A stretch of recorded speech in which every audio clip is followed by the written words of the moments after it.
नमस्कार विद्यार्थी मित्रांनो, स्वागत आहे तुमचं गणित शिकूया या यूट्यूब चॅनलमध्ये.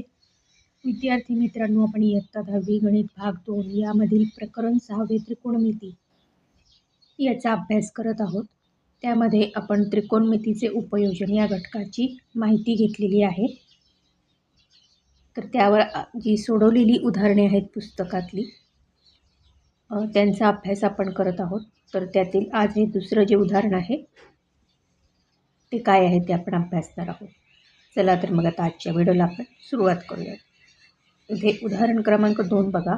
40 मीटर उंच इमारतीच्या छतावरून त्या इमारतीपासून काही मीटर अंतरावर उभ्या असलेल्या स्कूटरकडे पाहताना 30 अंश मापाचा अवनत कोन होतो. तर ती स्कूटर इमारतीपासून किती दूर आहे? इथे पुन्हा त्यांनी वर्गमुळात 3ची किंमत आपल्याला दिलेली आहे 1.73. आता इथे आकृती 6.10 मध्ये बघा, त्यांनी आपल्याला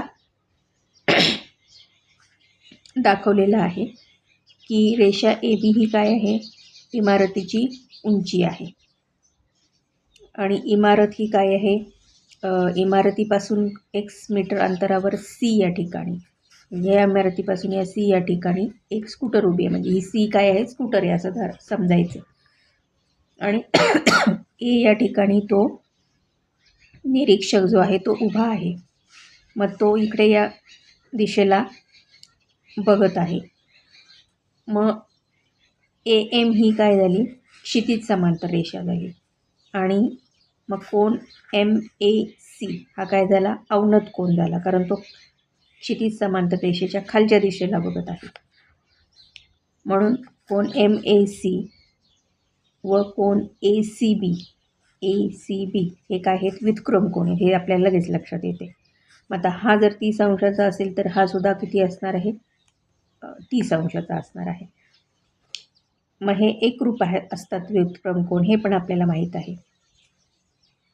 मग आपण आकृतीवरून काय म्हणू शकतो? tan 30 डिग्री बरोबर AB/BC. यामध्ये सगळ्या किमती ठेवल्यावरती आपल्याला उत्तर मिळतं 69.20 मीटर. म्हणजेच ती स्कूटर जी आहे ती त्या इमारतीपासून 69.20 मीटर अंतरावरती उभी आहे. उदाहरण क्रमांक 3. नदीच्या पात्राची रुंदी काढण्यासाठी एका माणसाने पात्राच्या एका काठावरून विरुद्ध काठावर असणाऱ्या मनोऱ्याच्या वरच्या टोकाकडे पाहिले असता 61 अंश मापाचा उन्नत कोन होतो.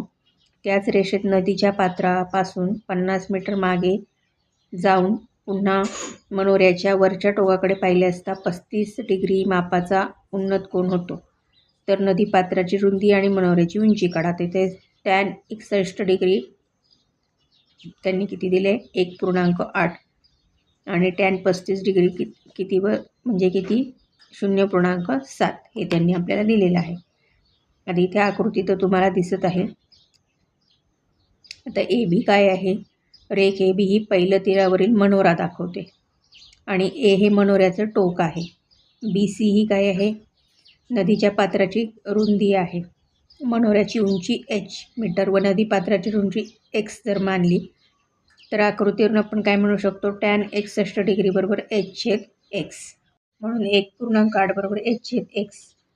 मग हे पुढे आपण हे सगळं सोडवल्यावरती काटकोन त्रिकोण ABD मध्ये आपण तसेच tan 35 बरोबर h/x अधिक 50 यामध्ये या किमती ठेवल्यानंतर आपल्याला हे समीकरण नंबर 2 मिळतं. मग समीकरण 1 आणि समीकरण 2 वरनं आपण हे 18x बरोबर 7 अधिक 50 हे पुढे सोडवल्यावरती आपल्याला पात्राची रुंदी 31.82 मीटर आणि मनोऱ्याची उंची 57.28 मीटर एवढी मिळते. आता हे उदाहरण क्रमांक 4 बघा.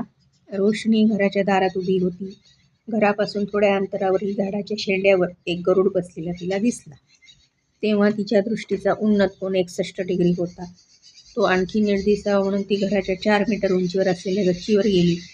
तिथून पाहताना तिच्या दृष्टीचा उन्नत कोन 52 अंशावर होता. तर गरुड जमिनीपासून किती उंचीवर होता?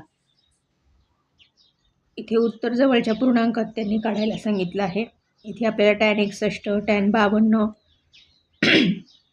tan 29 आणि tan 38 यांच्या किमती इथे त्यांनी आपल्याला दिलेल्या आहेत. इथे उत्तर दिलेलं आहे बघा. आकृती 6.12मध्ये पी क्यू हे घर आणि एस आर हे काय आहे, झाड आहे. गरुडाचे स्थान आरपाशी आहे. तर रेख क्यू टी लंबरेख आर एस काढला म्हणून चौकोन टी एस पी क्यू हा आयत आहे. मग एस पी बरोबर एक्स आणि टी आर बरोबर वाय म्हणून त्रिकोण आर एस पीमध्ये कोण पी आर एस बरोबर 90 अंश वजा 61 अंश बरोबर 29. तसेच त्रिकोण आर टी क्यूमध्ये कोण क्यू आर टी बरोबर 90 अंश वजा 52 अंश बरोबर 38. म्हणून टॅन कोण पी आर एस बरोबर टॅन 29 डिग्री बरोबर एस पी छेद आर एस. यामध्ये किमती ठेवल्या समीकरण 1 आपल्याला मिळालं. तसेच टॅन क्यू आर टी बरोबर टी क्यू छेद आर टी म्हणून टॅन 38 बरोबर एक्स छेद वाय. कारण एस पी बरोबर टी क्यू बरोबर एक्स म्हणजे एस पी बरोबर टी क्यू आहे म्हणूनच आपण ते तसं घेतलेलं आहे. मग यामध्ये किमती ठेवल्या समीकरण 2 मिळालं. समीकरण 1 आणि 2 वरून आपण पुढे हे उदाहरण सोडवल्यावरती उत्तर आपल्याला 14 मिळालेलं आहे. आर एस बरोबर म्हणून गरुड किती उंचीवर आहे जमिनीपासून 14 मीटर उंचीवर आहे.